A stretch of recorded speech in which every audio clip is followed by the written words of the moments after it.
Bismillahirrahmanirrahim. Ila hadratin Nabiyil Mustafa Rasulillah sallallahu alaihi wasallam wa ila kafatil anbiya'i wal mursalin wa li jami'il muslimina wal muslimat wal mu'minina wal mu'minat syai'un lillahi lahumul Fatihah.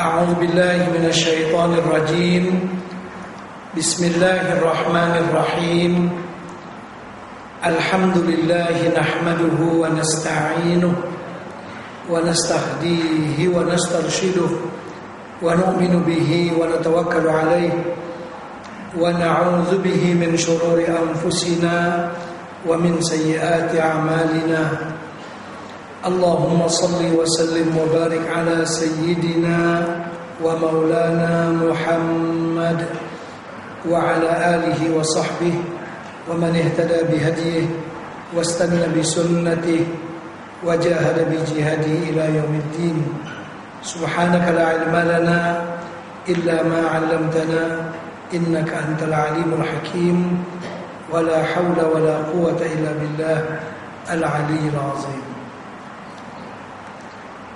Alhamdulillah,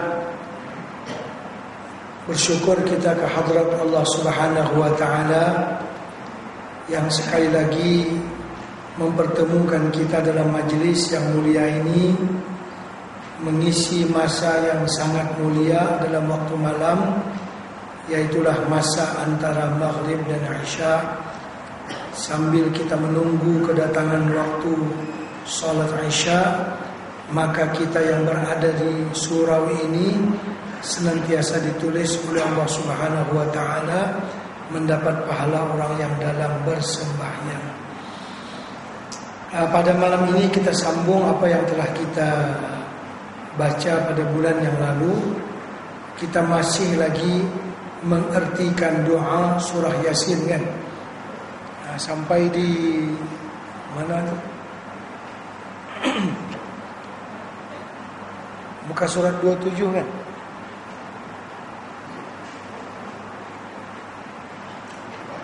Hmm? 27 kan? Jadi dalam doa surah Yasin yang kita baca bermacam-macam di sini, doa yang dilakarkan oleh para alim ulama. Bersempena dengan surah Yasin itu ialah surah yang dimana Allah Subhanahu wa ta'ala memberikan doa yang makbul setelah surah Yasin itu dibaca.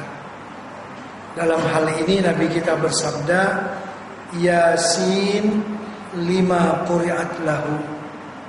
Surah Yasin itu fadilatnya, kelebihannya, apa yang kita niatkan waktu membacanya. Kalau kita niat untuk disembuhkan penyakit, insyaallah disembuhkan Allah. Kalau kita niat untuk ditunaikan hajat, insyaallah ditunaikan hajat. Kalau kita niat untuk keselamatan perjalanan kita, seperti nak pergi musafir, akan lagi pergi haji, pergi umrah, InsyaAllah diberi keselamatan oleh Allah. Kalau kita niat semua dibagi oleh Allah Subhanahu wa ta'ala kepada kita. Dan kita memang meyakini bahwa Allah Subhanahu wa ta'ala mengkabulkan doa yang dibaca setelah surah Yasin tersebut.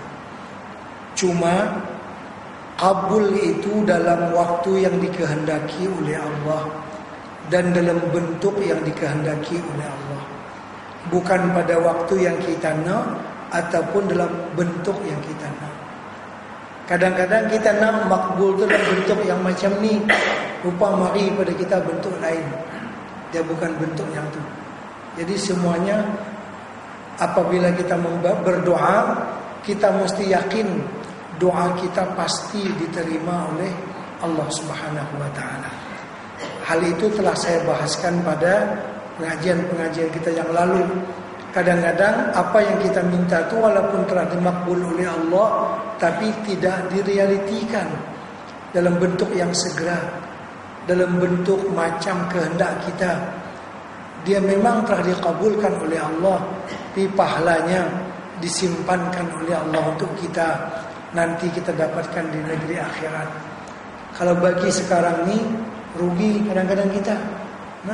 Kita minta supaya diberikan kekayaan. Kalau Allah bagi nyata kepada kita kekayaan itu sekarang, mungkin kita pun tak baca Yasin lagi, kita pun dah tak berdoa lagi. Jadi memang benda itu dikabulkan sudah oleh Allah. Allah simpan kat kita. Nanti kita akan dapat pahalanya di akhirat. Macam tu. Macamlah contohnya seorang ayah yang kasih sayang kepada anaknya yang masih sekolah. Dia tak bagilah RM1 sehari. Saya sayang ke anak ni, nak bagi RM1 sehari. Bagi RM1 sehari, sekolah rendah, sekolah menengah, tak balik. Walaupun pak dia kata aku sayang, bila terlampau banyak ada duit di tangan budak tu, nanti dia jadi macam-macam. Dia singgah datang kedai yang ada game lah, apa macam-macam lah. Dia tak balik rumah lah. Mana orang tua tu tak pandai. Jadi Allah Ta'ala kadang-kadang Dia taruhkan hak kita untuk masa akhirat. Dia tak bagi sekarang kepada kita banyak-banyak. Pasal apa? Dalam sikit Dia bagi pun dah kita lupa akan Dia. Ini kan dah sedikit nikmat yang Dia bagi ke kita dah hoha-hoha, kita lupa akan Allah Subhanahu wa taala. Jadi kadang-kadang Dia simpan habuan kita. Memang Dia makbulkan permintaan kita, tapi Dia simpankan pahalanya, habuan kita dapat di akhirat nanti. Bukan dalam bentuk menunaikan apa yang kita hajatkan, ataupun memudahkan urusan kita, atau menyembuhkan penyakit kita. Penyakit kita tetap masih ada. Sebenarnya doa kita telah makbul. Sengaja Allah berbuat demikian supaya kita tetap khudu, khusyuk, menangis, minta kepada Allah Subhanahu wa taala. Kalau dah lega sangat, kadang-kadang dia lupa. Dia main, dia lupa. Jadi Allah Taala kasihan kat kita tu, Dia tak bagi nampak yang kata kemakbulan daripada doa yang kita minta. Karena itulah Allah Subhanahu wa taala memakbulkan doa kita dalam bentuk yang dikehendakinya dan pada masa yang dikehendakinya. Bukan macam pilihan kita. Kita punya wawasan pendek, tak jauh mana. Jadi Allah Subhanahu wa taala mengerti keperluan kita untuk masa depan kita di negeri akhirat nanti. Baik. Allahumma innaka ja'alta liman qara'a surata Yasin wa liman quri'at alaihi. Ya Allah, Engkau telah menjadikan, Engkau telah memberi bagi orang yang membaca surah Yasin atau dibacakan untuk dia surah Yasin. Kalau kita baca sendiri untuk kita, atau kita tolong baca untuk orang yang sakit misalnya, orang yang ada hajat, nak musafir, dia panggil ramai-ramai ke rumah dia baca Yasin. Mungkin dia kalau kabut dengan kenduri tak berapa nak baca, orang lain tolong baca bagi pihak dia, atau dia sendiri yang baca. Ya Allah, Engkau jadikan untuk orang yang membaca surah Yasin ataupun untuk orang yang dihadiahkan bacaan surah Yasin itu kepadanya, Engkau jadikan apa untuk dia?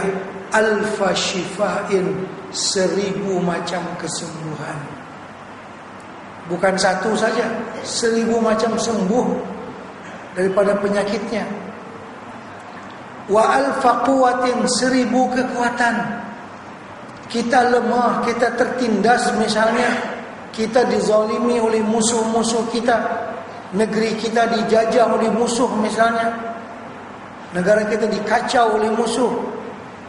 Lalu kita membaca surah Yasin, meminta ketentraman dan keamanan kepada Allah.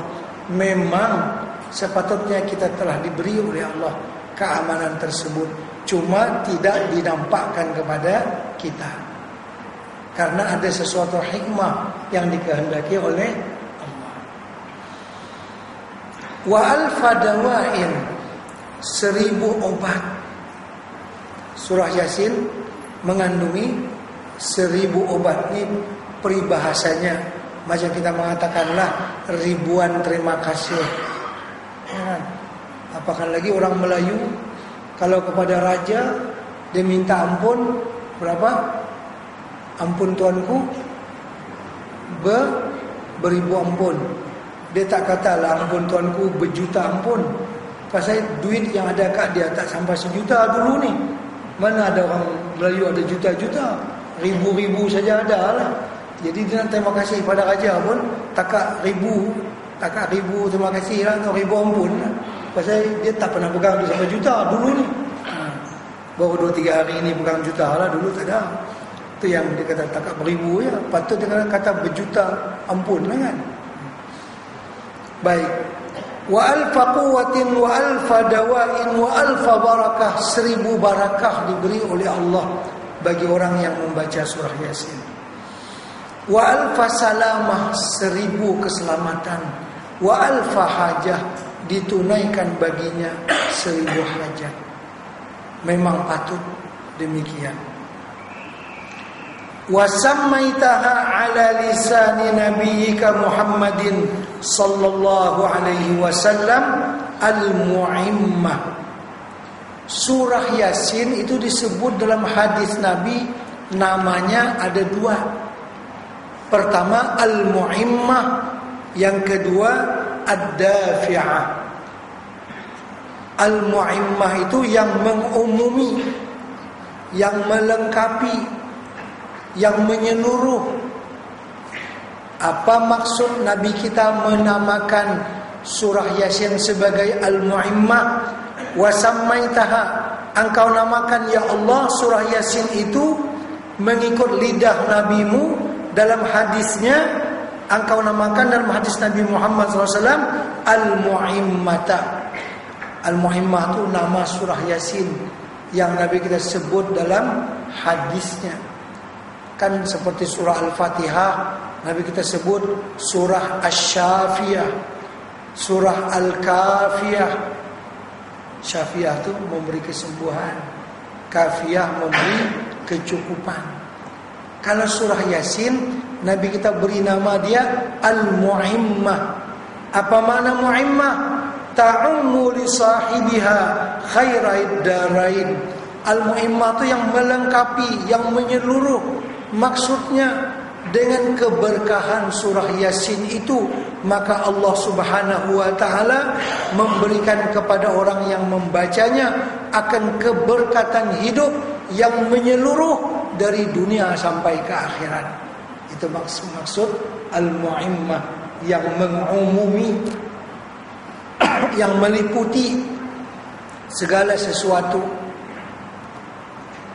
Itu nama yang diberi oleh Nabi. Jadi kenapa diberi Al-Mu'immah, yang mengumumi, yang menyeluruh, yang melengkapi? Maksudnya yang menyeluruh dalam sekalian urusan dunia dan juga akhirat. Ta'ummu li sahibiha khairai ad-darain, telah mencakup, melengkapi bagi orang yang membaca surah Yasin tadi khairai. Kalau khairun 1, kalau khairani 2, khairaini 2 juga. Jadi dibuang nunnya, asalnya khairaini. Ad-darain, kebaikan di 2 negeri, negeri dunia dan negeri akhirat. Itu besar keberkahan surah Yasin karena memberikan barakah kepada orang yang membacanya dalam dunia dan di akhirat. Bukankah Nabi kita bersabda, Yasin qalbul Quran. Yasin itu, surah Yasin itu jantungnya Al-Quran. Kalau orang Islam tak hafal Quran, kurang-kurang mau Nabi kita kata kenalah hafal Yasin. Karena itu kan memang di mana-mana lah dalam masyarakat kita. Bukan Melayu saja, orang Arab pun begitu. Di surau-surau, di masjid-masjid mesti ada disimpan surah apa namanya? Yasin. Quran pun ada, tapi Yasin secara khusus supaya umat Islam ini jangan terpisah dari Yasin. Nabi kita kata, kalau tak hafal yang lain-lain pun Yasin jangan tak hafal. Masa kapal terbang, bergoyang, bawa dan cari suara tentang mana, tak bawa, tak hafal. Kalau hafal langsung baca. Kita rasa macam takut lah masa itu kan. Ombak yang besar di lautan, keadaan yang menakutkan, mungkin ada gempa bumi dan sebagainya. Insya Allah baca surah Yasin, Allah akan memberikan keselamatan. Kalau tak selamat juga maksudnya kita dapat pahala itu. Kita diuji Allah dengan bala pada waktu itu. Tapi kita yang sudah baca Yasin tadi sudah diterima permohonan kita untuk Allah dalam bentuk pahala yang nanti akan dimasukkan dalam akaun kita, dimasukkan dalam catatan amal kita pada hari kiamat. Tidak ada ruginya orang yang membaca surah Yasin. Kut-kut lah ada yang bercakap, saya 10 kali lebih dia baca, duk macam tu jugalah hutang tak tertunai-tunai juga. Kadang-kadang kan mungkin orang bercakap macam tu. Jangan berburuk sangka dengan Allah Subhanahu wa taala. Artinya kita sudah dapat pahala, sudah makbul, disimpankan oleh Allah. Sekarang ni terus kita akan baca, terus akan baca. Takdir sekali baca langsung semua masalah semua diselesai oleh Allah. Yang sakit langsung diberi sihat. Mungkin kita pun tak baca dah. Ya kan? Allah tak nak tengok kita macam tu. Ya kan? Jadi kadang-kadang kita jadi lalai pula. Jadi bila masalah tu ada kat kita, hari ini kita baca, esok baca pula, lusa pun baca lagi. Karena masalah tu tak hilang lagi kat kita. Jadi Allah berpolitik kepada manusia ni macam tu, supaya dia rajin beribadah. Dia bagi bala lah macam-macam. Kadang-kadang masa cergas tak ada nak berzikir. Bila dah terlantar di hospital, panggillah, mana tasbih aku? Tu dia. Baru nak cari tasbih. Dah terlantar di hospital, baru nak berzikir. Kalau tak terlantar, tak berzikir. Jadi kadang-kadang bala tu datang ada dia punya hikmah dia yang dikehendaki oleh Allah.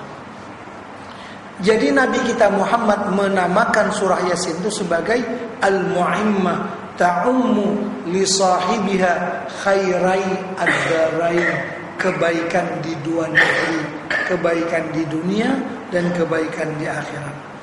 Itu satu nama yang Nabi kita beri. Nama yang kedua wad-dafi'ah, penolak bala, penolak musibah. Nabi kita memberi nama surah Yasin itu surah ad-dafi'ah. Apa makna ad-dafi'ah? Tadfa'u anhu kulla madarrah, yang menolakkan daripada orang yang membacanya akan segala mudarat yang menyakiti. Nah, karena itu kita memohon kepada Allah, faya dafi'al baliyat, wahai Tuhan yang menolakkan bala daripada kami, idfa' anna kulla bala'id dunya wa azabil akhirah. Idfa' anna, tolakkanlah daripada kami kulla bala'id dunya, segala bala di dunia, wa azabil akhirah, dan siksa di akhirat. Dengan berkat surah Yasin yang bernama penolak tadi, tolakkan bala daripada kami di dunia, tolakkan siksa daripada kami di akhirat. Itu yang kita minta. Wa ya qadiyal hajat, wahai Tuhan yang menunaikan segala hajat, iqdi hajatina, tunaikanlah segala hajat kami. Ya khairan nasirin, wahai sebaik-baik Tuhan yang menolong, bi barakati surat Yasin, dengan berkat surah Yasin, wa barakati man anzaltaha alaihi, dengan berkat orang yang engkau turunkan surah Yasin ke atasnya. Siapa itu? Dengan berkat orang yang engkau turunkan surah Yasin ke atasnya, dengan berkat baginda Rasulullah sallallahu alaihi wasallam, dengan kepangkatan Rasulullah, dengan kehebatan Rasulullah sallallahu alaihi wasallam. Ini namanya kita bertawassul dengan Rasul, meminta kepada Allah dengan menyebut kehebatan surah Yasin dan juga dengan menyebut kehebatan pangkatnya Rasulullah sallallahu alaihi wasallam. Ya Rabbal Alamin, wahai Tuhan seluruh sekalian alam. Allahumma ishfina bisyifaika. Ya Allah, sembuhkanlah kami dengan kesembuhan Engkau. Kan dalam doa ruqyah yang masyhur, bila orang sakit dia berdoa kan, Allahumma anzil alayya dawaan min dawaika wa shifaan min shifaika ya arhamar rahimin. Turunkanlah ke atas aku obat daripada obat Engkau, kesembuhan dari kesembuhan Engkau, wahai Tuhan seru sekalian anak. Minta Tuhan turunkan obat penawar untuk kita. Nah ini Allahumma shfina bisyifaika. Ya Allah, sembuhkanlah kami dengan kesembuhan Engkau, ajilan bersegera, kamilan yang sempurna, bihaqqil Qur'anil azim, dengan keberkahan Al-Quran yang agung, wa nabiyyikal karim, dengan kepangkatan Nabi Engkau yang mulia, wa bihaqqi surat Yasin, dan dengan keberkahan surah Yasin. Baru dibaca Rabbana atina fid dunya hasanah wa fil akhirati hasanah wa qina adzabannar. Sampai di situ selesai doa surah Yasin yang telah kita baca 2 kali sudah yang dahulu, ditambah lagi ini pula, jadi 3 kali. Saya kira tuan-tuan dan puan telah pun memahami doa Yasin yang kita terjemahkan tadi. Mudah-mudahan bila kita baca Yasin, kita baca doa dia, bila kita faham, hati kita lebih khusyuk, lebih mengerti, maka kita meminta akan lebih meresapi dia punya makna. Karena syarat khusyuk itu adalah di antara syarat khusyuk memahami makna. Kan Imam Al-Ghazali rahimahullahu taala dalam Ihya Ulumuddin menyebutkan 8 perkara yang mesti ada bagi orang yang nak khusyuk dalam sembahyang itu. 1 di antara 8 itu, dia faham apa yang dia baca. Kalau dia tak faham, dia nak khusyuk macam mana? Tak dapat khusyuk. Dia tak faham apa yang dibaca. Rabbana hab lana min azwajina wa dzurriyyatina qurrata a'yun waj'alna lil muttaqina imama. Faham tak? Dah dia kata. Atau macam mana dia nak membayangkan maknanya? Oleh kata orang yang khusyuk, syarat mutlak dulu kepada sesuatu yang kita nak dapatkan khusyuk itu kita faham maknanya. Karena itu kan kita belajar arti daripada bacaan yang kita baca dalam sembahyang. Belajar kita makna surah Al-Fatihah. Belajar kita makna surah-surah lazim, ayat-ayat lazim yang sentiasa biasanya dibaca oleh imam-imam. Jadi kita faham. Kalau imam baca alam tara kaifa fa'ala rabbuka, faham kita maksudnya. Imam baca alhaakumut takatsur, korang-korang daripada wadduha sampai ke akhir Quran. Ya kan? Kalau boleh itu satu Quran lah. Sebenarnya kita sangat taksir kepada Al-Quran. Sangat sikit masa yang kita bagi pada Quran. Kebanyakan orang kita memang tidak faham kepada Al-Quran. Kadang-kadang qari-qari sendiri tak faham. Orang Arab dia heran tengok orang Melayu baca Quran, suara sedap. Memang lidah Melayu sedap baca Quran. Diakui oleh Arab. Dia kagum mendengar qari-qari atau majlis tilawah antara bangsa, bukan negeri lain berani buat.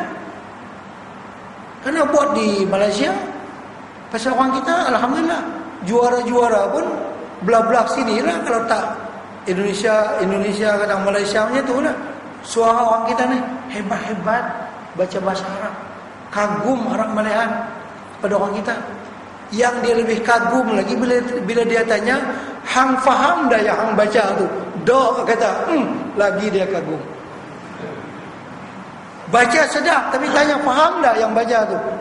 Tak faham. Tadi masa baca, berhenti pun kena gaya, ambil balik pun kena gaya. Macam baca orang faham lah, tapi dia tak faham. Itu dia heran, orang tengok, macam mana boleh berhenti tang ni? Boleh ambil balik kau ni ya? Tak faham. Itu dia heran tengok kita. Jadi jangan sampai kita baca yang tak faham. Mesti kita belajar memahami Al-Quran. Sekurang-kurangnya surah-surah yang pendek. Di mana saya mengatakan perhatian orang kita kurang kepada Al-Quran dan yang lain-lain lah.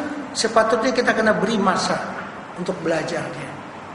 Kalau saya yang rendah ini, yang tak ada apa ni, dapat satu surat, pakai sambu surat cantik. Surat itu dihantar daripada White House, daripada Obama hantar surat ke saya. Misalnya kan, surat dia cantik ya, daripada Presiden Amerika hantar surat kepada saya. Tentu dah surat tu bahasa orang putih. Saya mengaku memang tak pandai cakap orang putih. Adalah sikit-sikit tahu, tapi kalau baca surat tak faham. Tak boleh. Saya memang tak pandai orang putih. Kalau saya dapat surat Obama tadi hari ini, saya buka, baca, tak apa nak ngerti dia kata apa tahu. Tapi adalah dalam surat tu, for you $1000 US. Macam ada faham-faham sikit-sikit tu. Macam ada sikit-sikit faham. Kemudian dalam surat tu macam dia suruh saya pergi ke Washington untuk ambil anugerah yang tu lah apa. Pada ada lebih kurang lah, tapi tak faham sangat. Cuma agak-agak tu boleh lah. Rasanya saya yang bodoh ni dapat surat tu hari itu, saya tak boleh lena. Ni 1 juta US ni dia nak bagi ke saya. Saya mesti tanya lah kawan-kawan saya, siapa pandai cakap orang putih? Sana kena minta dia ni lah, tolong terjemah apa maksud dia ni. Dia nak saman saya ke, dia nak apa, nak hadiah ke saya ke? Tapi nampak-nampaknya bagi hadiah, kerana for you tadi untuk kamu. Saya faham sedikit lagu tu lah. Saya tak boleh lena hari tu. Mungkin malam saya nak lena, saya baca surat dia tu, betul tak apa namanya, tak mata. Manusia yang macam tu kirim surat kat saya hormat kepada dia macam tu. Membayangkan kebesaran dan kehebatan daripada surat yang dia tulis kepada saya. Allah Subhanahu wa ta'ala menurunkan Al-Quran kepada kita, yang dalamnya segala pahala, yang dalamnya segala kebaikan. Bila kita baca Bismillahirrahmanirrahim 19 hurufnya, 190 pahala kita dapat. 190 ketui, macam ketui mah kita dapat. Allahu Akbar. Kita tak duli ke dia? Masya Allah. Yang Obama tadi kalau saya sampai, hari itu juga saya minta tolong terjemah. Yang kita tak faham-faham lagi Al-Fatihah, tak faham-faham lagi misalnya Alhaakumut Takatsur, apa maknanya? Sejak kita sembahyang dulu umur 15 sampai lah umur 50 dah. Berapa tahun? 35 tahun. Duk baca yang tu, duk tak faham tu lah. Tak berasakah kerugian? Kalau saya ada pasal Obama, hari itu juga saya nak minta tolong terjemah saya apa kata. Tolong booking tiket ke saya, tolong langsung bertindak kita. Masya Allah.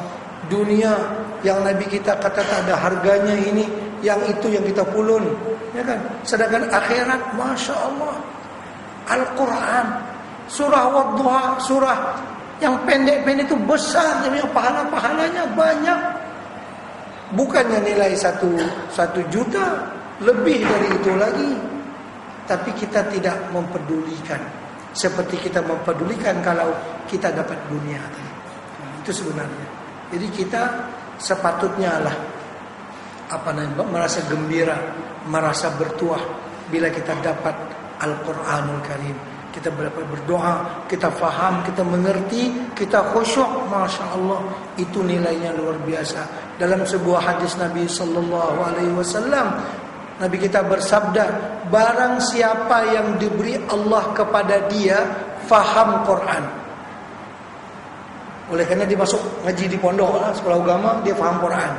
Kawan dia yang sekolah sains lulus di situ, lalu kerja sebagai jurutera kapal terbang. Besarlah dia punya gaji. Angka puluh lah kepala dia. 10 juta apa Indonesia? 10,000 sebulan. Ya kan? Yang kawan ni jadi pak lebay saya lah, dah lah 1,200 kot, ya, sebulan. Saya tak bernasib baik lah. Kawan saya masa sekolah rendah sekali dulu, dia dapat ilmu sains dan teknologi, lah ni dia menjadi jurutera apa, gaji dia 10,000, saya ada 1,000. Untung dia, saya tak untung. Siapa yang berkata demikian, faqad istasghara ma 'azzamahullah, dia telah menghina apa yang sebenarnya diagungkan oleh Allah Subhanahu wa taala. Dia boleh Quran, boleh faham Quran itu bukan boleh dinilai. Bila dia menganggap kawan dia lebih bernasib baik dari dia, aku ni ayah aku hantar aku ke pondok dulu jadi macam ni ya. Jadi saya kurang bernasib baik lah. Yang baik kawan 10,000 sebulan, aku 1,000 saja. Untung dia lah. Saya tak beruntung. Siapa berkata demikian, orang itu sebenarnya, Nabi kita bersabda, menghina apa yang sebenarnya diagungkan oleh Allah Subhanahu wa taala. Ini kan besar kelebihannya, Al-Quranul Karim. Baik, kembali kita kepada kitab. Jadi setelah selesai surah Yasin, kita lanjutkan pula dengan surah Al-Waqi'ah. Surah Al-Waqi'ah, idza waqa'atil waqi'ah laisa liwaqa'atiha kadhibah. Ayatnya semuanya 96. Ini kan di antara surah-surah yang Nabi kita memang baca tiap hari, baca tiap malam. Yasin Nabi kita baca tiap malam, Al-Waqi'ah tiap malam, Tabarakalladzi tiap malam, tambah lagi 2 Hamim Ad-Dukhan tiap malam. Kemudian apa lagi? Satu, surah Alif Lam Mim Tanzil As-Sajdah. 5 surah tu saban malam pasti Nabi kita baca. Kita kadang-kadang Yasin baca lah malam apa? Malam Jumaat. Lepas tu ada orang kata bid'ah kalau baca malam Jumaat, pakai tak baca. Tak baca langsung Yasin ya. Baca hal lain. Tak baca dah. Nabi tiap malam. Mungkin maksud orang bid'ah tu baca malam Jumaat saja, kada baca tiap malam, itu maksud dia. Yasin kada baca tiap malam.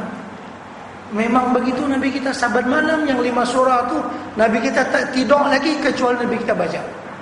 Yang 5 surah tadi, Yasin, idza waqa'atil waqi'ah, Tabarak dengan Ad-Dukhan dan Alif Lam Mim Tanzil. Saban malam itu dibaca.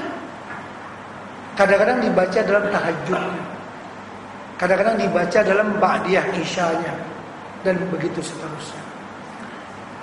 Apa kelebihan surah idza waqa'atil waqi'ah? Idza waqa'atil waqi'ah ini ringkas cerita tuan-tuan, amalan kaya. Amalan siapa nak cepat kaya, baca surah idza waqa'atil waqi'ah. Jangan ketinggalan saban hari. Memang khasiatnya demikian. Abdullah bin Mas'ud, sahabat Nabi, waktu tak meninggal dunia, dia punya anak 5 orang, semua perempuan. Jadi masa dia nak meninggal dunia, ada yang tanya kat dia, Tuan Syekh, ada tinggal apa kat budak-budak ni? Yalah nak meninggal dunia kat ada tanah, tang mana, geran berapa ada, tang mana? Abdullah bin Mas'ud menjawab, saya sejengkai pun tak ada tanah. Itu macam mana ni? Perempuan semua, kalau laki-laki tak apalah, sedang kerja kan, perempuan susah. Maka jawab Abdullah bin Mas'ud, anak saya tu semua hafal surah idza waqa'atil waqi'ah. Jadi saya tak payah bimbang, rezeki dia mesti ada. Dia sebenarnya bukan yang tu, Quran pun dia hafal. Maksud dia disebut Anak-anak saya tu semua hafal surah Idza Waqa'atil Waqi'ah. Jadi saya tak ada kebimbangan apa-apa. Daripada tinggal tanah seorang 10 relung. Kedah punya relung. Tahu Selangor apa? Ikar apa? Rumah taman seorang 2 buah tinggal dia ke anak-anak. Tenanglah kita tinggal rumah sewa pun ada, tanah pun ada, yang ni pun ada. Yang tu tak tenang lagi. Kata Abdullah bin Mas'ud, aku merasa tentram meninggalkan anakku yang perempuan. Semua 5 orang tenang. Karena mereka semuanya hafal surah Idza Waqa'atil Waqi'ah. Oh, kena baca tuan-tuan. Mesti dapat rezeki. Ini surah yang memanggil rezeki datang. Idza Waqa'atil Waqi'ah. Itu di antara kelebihannya. Banyak lagi kelebihan, cuma di antara kelebihan yang sangat ketara ialah surah Idza Waqa'atil Waqi'ah itu menyebabkan murah rezeki, amalan murah rezeki. Tak payah duk mengaji ilmu hitam, ilmu apa nak bagi cepat banyak dapat duit kan? Tak payah. Baca saja surah Idza Waqa'atil Waqi'ah saban hari. Waktunya kalau boleh baca selepas asar, sebelum maghrib. Itu pula. Tak apalah malam pun tak apa. Tapi sebelum maghrib tu lagi cantik. Guru-guru kita semua dah baca sebelum maghrib. Malam boleh tak? Boleh. Tak boleh. Cuma waktu sebelum maghrib tu lebih-lebih lagi. Karena waktu itu orang dunia sibuk duk cari dunia. Kita orang akhirat kena sibuk cari pahala. Ya kan? Orang di pasar malam lepas asar dengan maghrib, Masya Allah. Ya kan, kalang kabut. Yang ni kalau orang jual bihun, jual mi, minta bungkus ikan 5. Yang ni bungkus bihun 10. Dia katakan maghrib. Lepas maghrib orang tak minta. Masa dia kedoh maghrib pun masa tu dia kacau. Iblis tu kacau. Ya kan? Kadang-kadang di pasar malam jual ikan tu tak kata apalah. Ikan berlumuh badan dengan ikan. Kadang-kadang hajur sejadah pun tak sembahyang. Jual sejadah tak sembahyang. Yang jual ikan tu tak kata apalah, berlumuh awak bau ikan mana-mana kan. Kadang-kadang bukan semua ada, kadang-kadang boleh jadi. InsyaAllah apabila tuan-tuan yakin dengan sabdaan Rasulullah sallallahu alaihi wasallam dan amalan para sahabat dan para ulama bahwa surah Al-Waqi'ah ini kelebihannya kita akan dimurahkan rezeki oleh Allah Subhanahu wa taala. Baik, surahnya ada mulai muka surat 29 sampai 36. Surah tu al-maklum semua kepada kita. Yang saya nak huraikan pada malam ni ialah doa surah Idza Waqa'atil Waqi'ah. Cuba tengok doa. Doa ni bunyi dia memang mengarah ke sana, ke arah di mana surah Al-Waqi'ah adalah amalan murah rezeki. Tengok doa dia muka surat 36.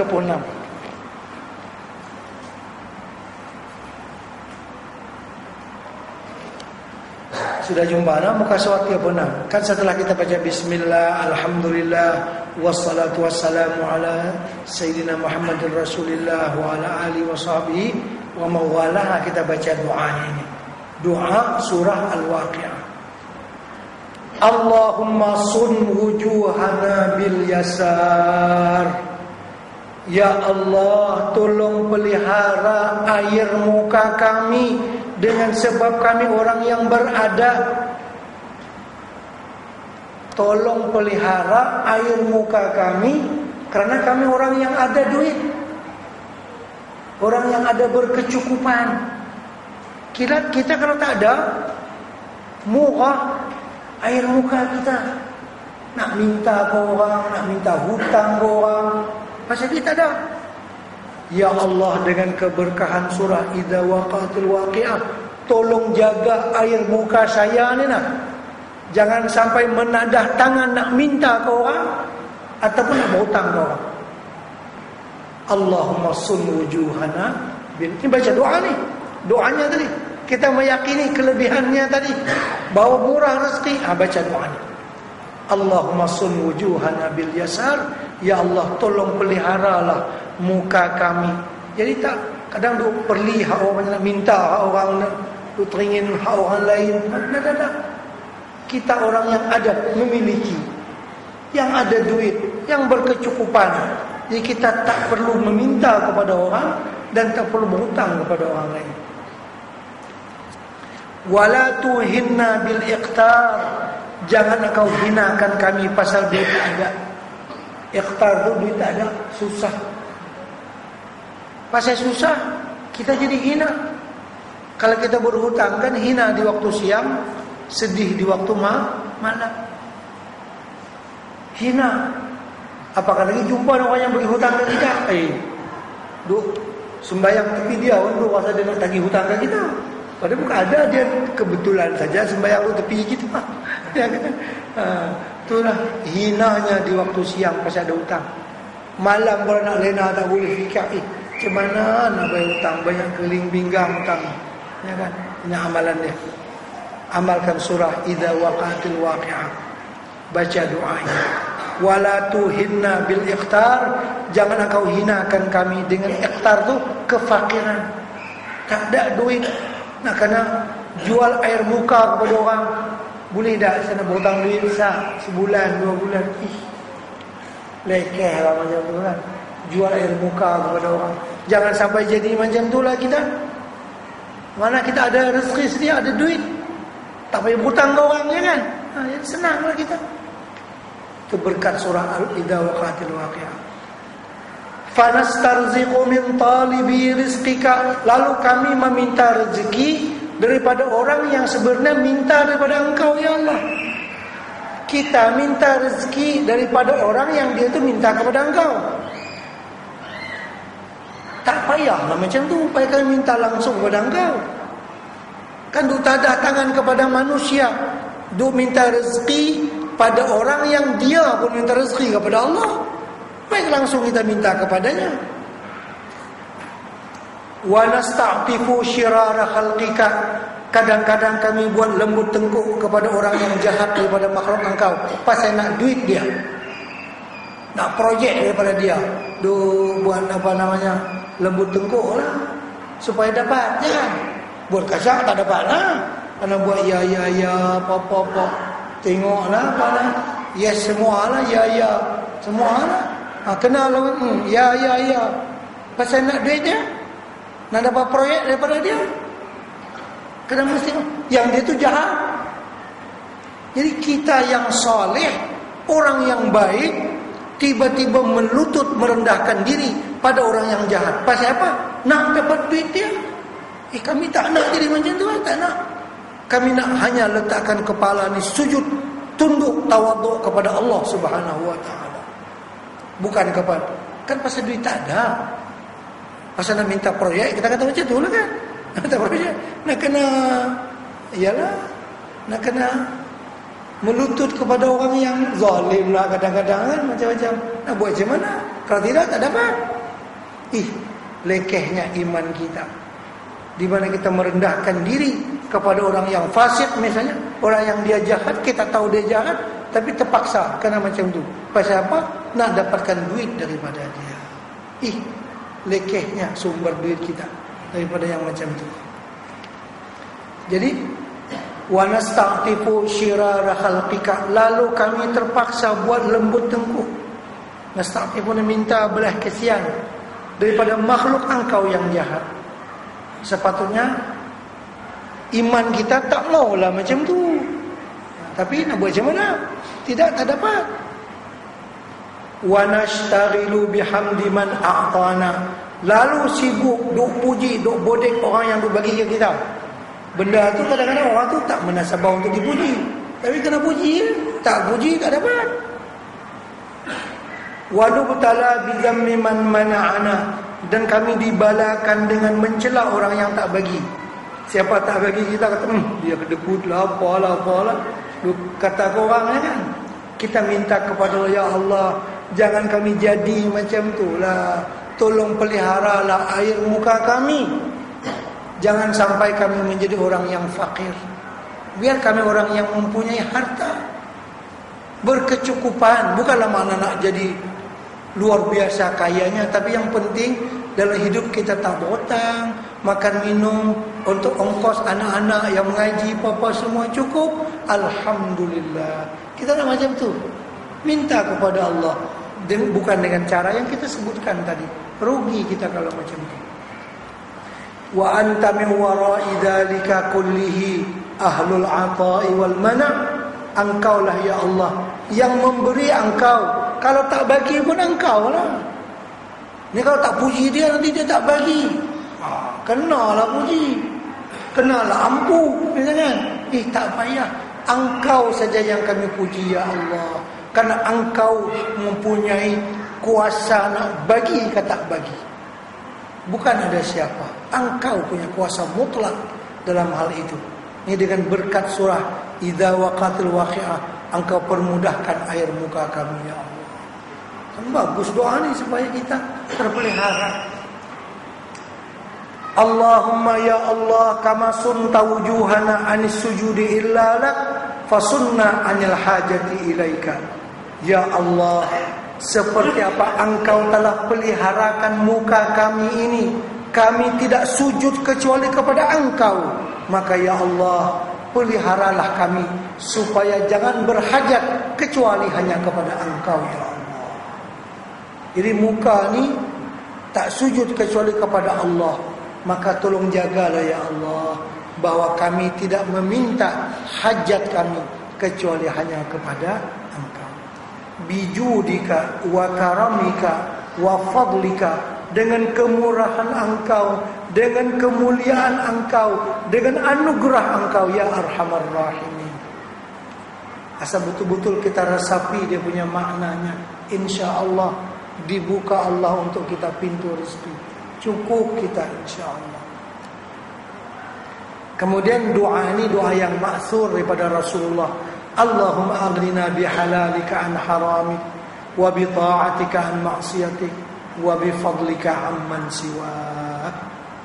Ini doa. Allahumma ya Allah aghnina bihalalika, kayakanlah kami dengan halal, an haramik, bukan dengan yang haram. Buat apa kalau kaya tapi harta itu haram? Menjadi musibah kepada kita di dunia dan di akhirat. Anak kita, keluarga kita yang makan duit haram itu, dia malas nak beribadah. Kita sendiri bila makan yang haram memang segan nak beribadah. Kullu lahmin nabata min haramin fannaru aula bih. Setiap darah daging yang terjadi daripada memakan yang haram, itu api neraka yang akan membakar dia pada hari kiamat. Jadi minta pelihara diri kita, keluarga kita, jangan makan yang haram, jangan makan rasuah dan seumpamanya. Duit itu berbahaya di dunia dan di akhirat. Tercabut berkah, rugi, tidak akan memberikan kesejahteraan yang sebenarnya. Dia habis juga dengan macam-macam sebab yang tak munasabah, habis, tak berberkat. Ketimbang duit yang kita dapat dengan peluh sendiri betul-betul, yang tu banyak dia punya keberkahannya. Wa bi ta'atika an ma'siyatik, anugerahkan kepada kami supaya sentiasa dapat taat kepada engkau, meninggalkan maksiat. Kenapa? Makan yang halal, maka bolehlah mengerjakan taat. Memang bila orang makan yang halal, itu mudah dia nak buat ibadah. Kalau makan yang haram memang susah dia nak buat ibadah. Hati dia tak terbuka. Wa bi fadlika amman siwak, dan hanya dengan karuniamu ya Allah, amman siwak, bukan ada karunia ataupun jasa orang lain, tak ada. Semuanya Allah yang mengaruniakan kepada kita. Kan kita bila mendapatkan rezeki, hendaklah kita memandang bahawa Allah Ta'ala yang memberi rezeki itu kepada kita melalui tangan si anu. Memang dia yang memberi kepada kita. Kita ucap terima kasih kepada dia karena melalui dia. Tapi dalam hati kita, rezeki ini Allah Ta'ala hantar kat kita melalui orang itu. Dengan cara itu kita boleh beribadah kepada Allah. Kalau kita rasa rezeki yang kita dapat ni dia yang bagi kat kita, dia dah berjasa kat kita. Kalau dia buat maksiat, kita tak berani nak tegur, takut dia tak bagi dah kat kita, ya kan? Karena itu kalau kita rasa rezeki itu datang daripada Allah cuma melalui tangan dia, kalau dia buat maksiat kita boleh tegur, ini tak boleh, ini haram. Dia marah kat kita, dia marah, bukan dia bagi rezeki, Allah Ta'ala yang bagi, cuma waktu itu lalu kat tangan dia, esok mungkin lalu kat tangan orang lain pula. Sumber rezeki ialah Allah Ta'ala. Bila kita merasakan rezeki kita dipegang oleh manusia, dia bertuhan kepada manusia itu, dia mengagungkan kepada manusia. Sama dengan kita yang menyara anak. Kan kita ada anak yang kita sarah sebulan bulan, yang kita hantar, yang kita kirim, yang kita ongkos di rumah. Jangan kita merasa kita yang memberi rezeki kepada anak kita. Jangan. Kita cuma penyalur rezeki. Yang memberi ialah Allah. Kita cuma penyalur dia saja, tukang sambung. Kalau kita merasa memberi rezeki kepada anak kita, salah itu perasaan. Allah berfirman dalam Quran, nahnu narzuqukum wa iyyahum. Kami yang bagi rezeki kepada kamu dan kepada anak-anak kamu. Jadi kita cuma mengikhtiarkan, mengusahakan. Kita usaha buat kerja macam ni, usaha jadi pegawai, usaha. Rezeki Allah memberi kepada kita dan kepada anak kita. Jangan kita merasa kita yang bagi rezeki kepadanya. Kita cuma sebagai penyalur, penyambung saja. Yang memberi itu ialah Allah. Baik. Ini kan disebutkan dalam hadis Nabi. Ada cerita seorang yang banyak hutang, keliling pinggang dia hutang. Jadi dia mintalah amalan ke Nabi. Macam mana amalan supaya boleh bayar hutang yang banyak? Banyak suruh hutangnya. Bahasa kita keliling pinggang lah, hutang. Maka Nabi kita bagi dia doa ni. Allahumma aghnini itu terserah kan. Kalau ni saya, kalau nak apa kita. Allahumma aghnini bihalalika an haramik wa bi ta'atika an ma'siyatik wa bi fadlika amman siwa.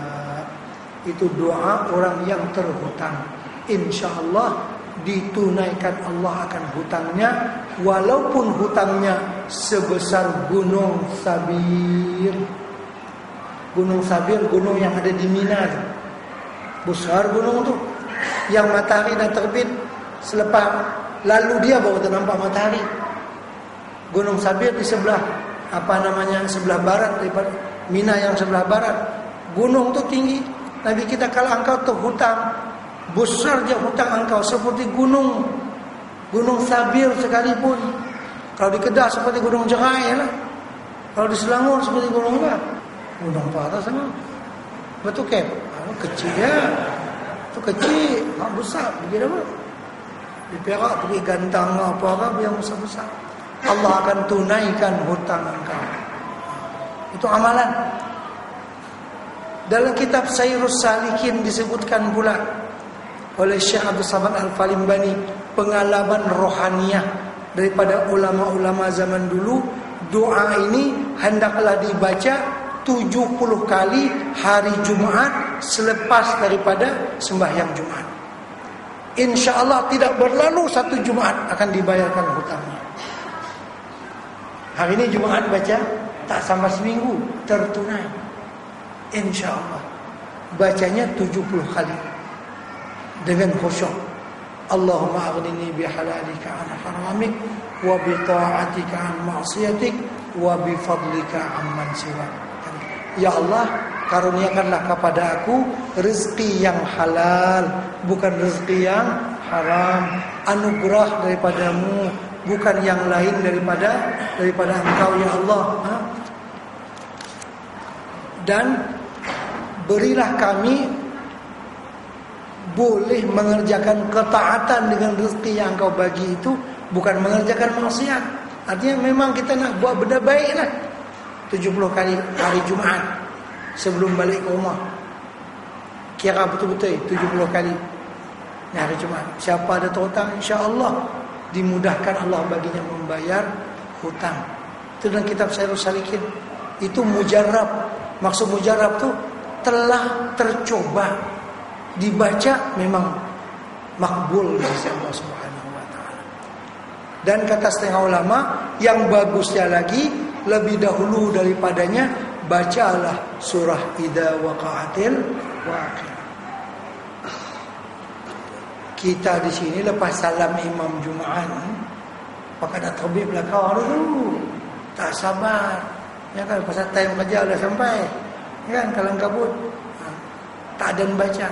Kena ingat, kan masa seminggu Allah nak bahagi-bahagi apa macam kita belanjawan kan dalam menentukan belanjawan, kemudian bajet apa itu lepas main Jumat tiap minggu selepas main Jumat. Jangan keluar.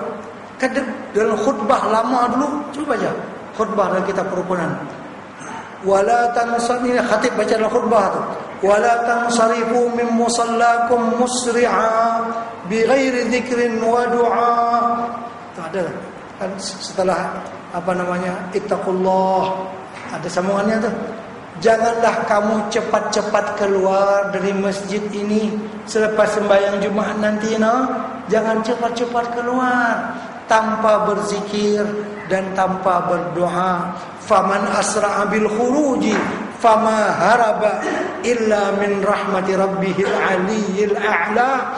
Orang yang cepat-cepat keluar selepas sembahyang Jumat, itu dia lari daripada pembagian pengagihan rahmat Allah yang sedang dilaksanakan pada waktu ini. Kita masih kalang kabut. Nak tu tak ada baca zikir apa. Tu pesan tu khutbah dulu mesti ada macam tu. Yang khutbah apa alhamdulillah amarna bit taati wat taqwa aldinahana an ittiba'il hawa. Kan ada tu. Dalam khutbah di kitab perukunan tu ada kalimat yang saya sebutkan tadi.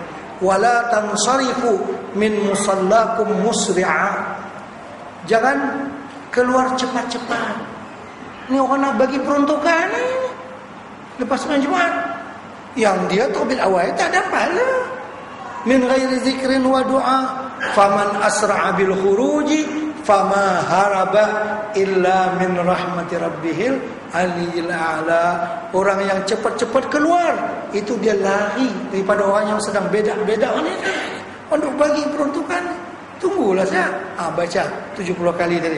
Allahumma ya ghani ya hamid ya mubdi'u ya mu'id ya rahimu ya wadud aghnina bihalalika an haramik wa bi ta'atika an ma'siyatik wa bi fadlika amman siwa.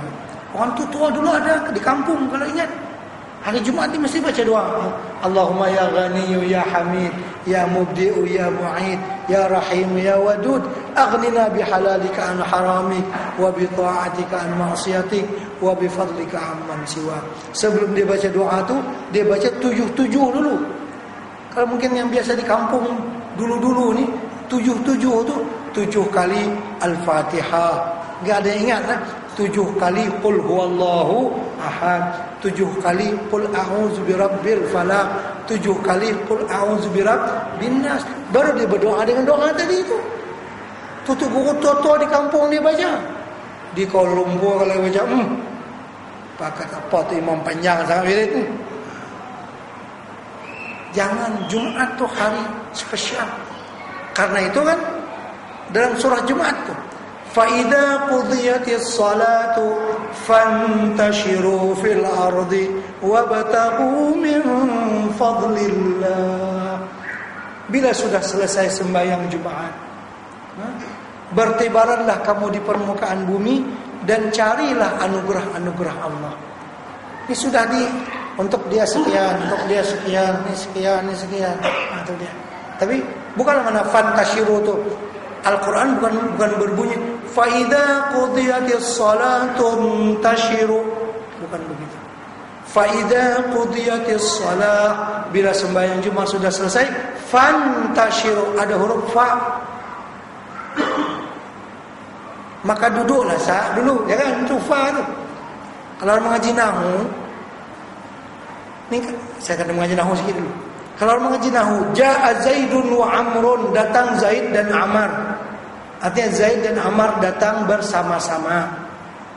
Kalau ja'a Zaidun fa Amrun, datang Zaid tak lama, selepas itu 10 minit, setengah jam atau 15 minit, maka datang si Amar.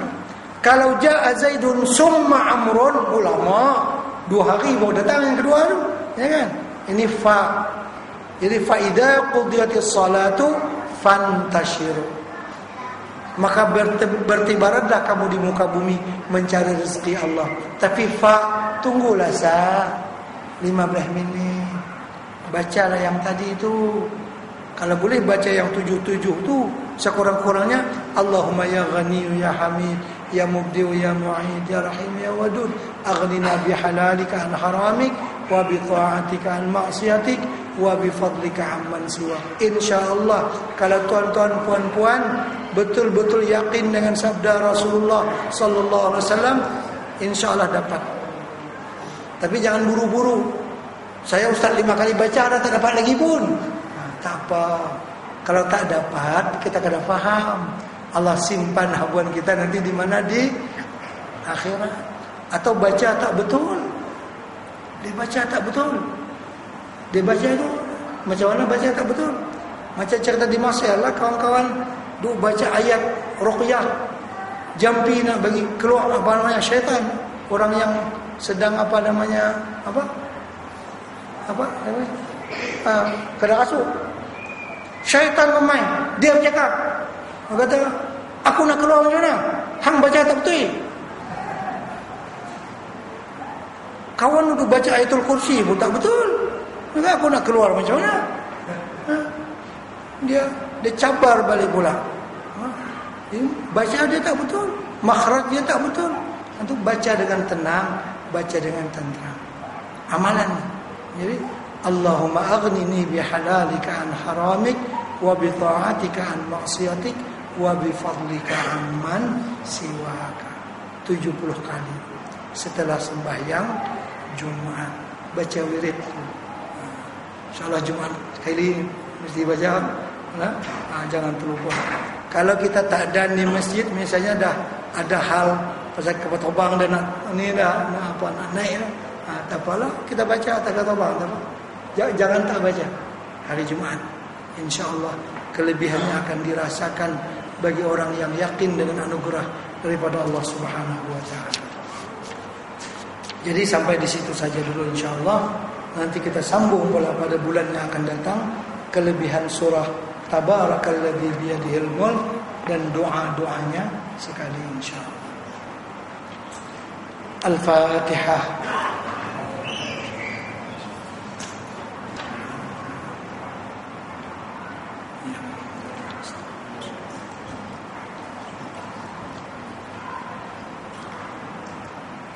Bismillahirrahmanirrahim. Alhamdulillahirabbil alamin wassalatu wassalamu ala sayyidina Muhammad wa ala alihi washabbihi ajma'in. Allahumma anfa'na bima 'allamtana wa 'allimna ma yanfa'una wa zidna 'ilma warzuqna fahma. Nas'aluka fahman nabiyyin wa hifdzal mursalin wa ilhamal malaikatil muqarrabin wahdina bihidayatil 'arifin wanshur 'alaina min khazaini rahmatika ya arhamar rahimin. Allahumma ya Ghani ya Hamid ya Mubdi ya Mu'id ya Rahim ya Wadud, aghnina bihalalika an haramik wa bi ta'atika an ma'siyatik wa bi fadlika amman siwak. Rabbana atina fid dunya hasanah wa fil akhirati hasanah wa qina adzaban nar. Wa sallallahu ala sayyidina Muhammadin wa ala alihi wa sahbihi wa sallam. Walhamdulillahirabbil alamin. Jadi saya ijazah kepada tuan-tuan dan puan-puan untuk mengamalkan isi dan kandungan bekal akhirat ini.